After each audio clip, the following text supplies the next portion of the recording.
सिर कटा भूत। दीपक एक मल्टीनेशनल कंपनी में ब्रांच मैनेजर की जॉब करता था। एक दिन दीपक को ऑफिस से घर आने के लिए लेट हो गया था। सर्दी का मौसम होने के कारण रात भी जल्दी हो गई थी। ठंड भी बहुत शुरू हो चुकी थी। रास्ते में चलते चलते दीपक को अचानक एक आवाज़ सुनाई दी, रुक जाओ। दीपक वहीं पर रुक गया और पीछे मुड़कर देखा, लेकिन पीछे कोई भी नहीं था। फिर से वही आवाज़ सुनाई दी, सामने देखो।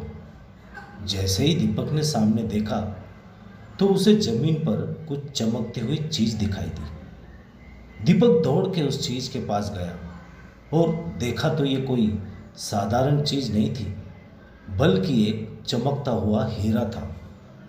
उसने वो हीरा अपने हाथ में लिया। उसकी चमक देखकर दीपक की खुशी का पारा न रहा।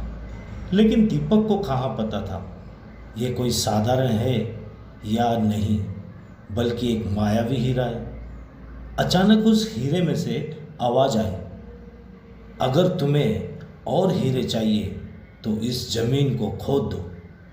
इस जमीन के नीचे बहुत सारे हीरे हैं।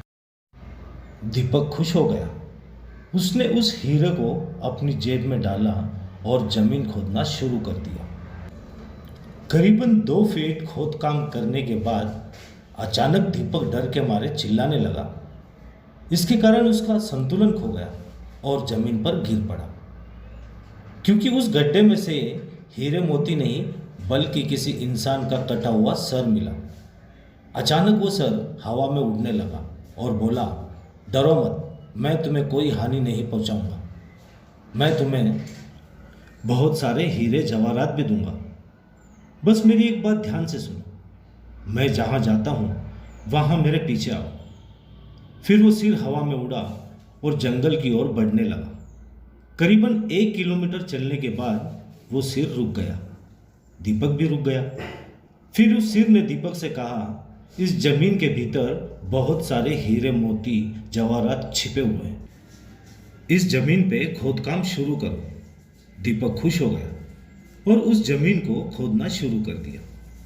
खोदते खोदते उस जमीन के नीचे हीरे मोती तो नहीं बल्कि उस सिर का कटा हुआ धड़ मिला। उस सिर ने कहा, अब तुम्हें एक आखिरी काम करना है, उसके बाद मैं तुम्हें माला माल कर दूंगा।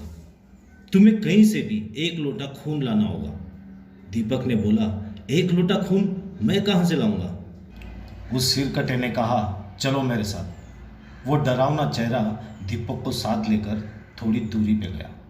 वहाँ उसे एक इंसान को जाते हुए देखा। वो सिर बोला, उस इंसान को मारकर उसका खून ले आओ। दीपक डर गया और बोला, नहीं नहीं, ये मुझसे नहीं होगा, मैं ये नहीं कर सकता।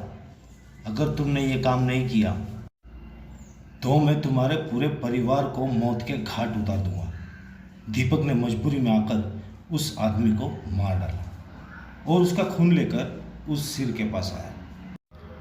वो सिर खून को देखकर बहुत खुश हुआ और बोला, ये खून मेरे शरीर पे डाल दे।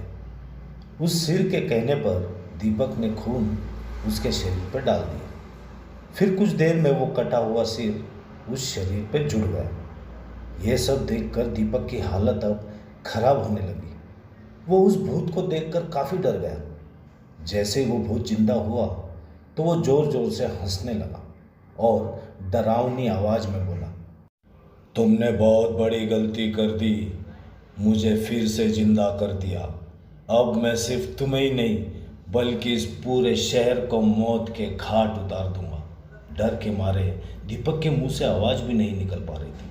वो अपनी जान बचाने के लिए वहाँ से दौड़ा, लेकिन उस भूत ने छलांग लगाकर दीपक को ज़मीन पर गिरा दिया और बोला, मुझे बहुत भूख लगी है, अब मैं तुम्हारा मांस खाऊंगा। जैसे ही उस भूत ने मांस खाने के लिए आगे बढ़ा कि तुरंत ही उसका सिर धड़ से अलग हो गया।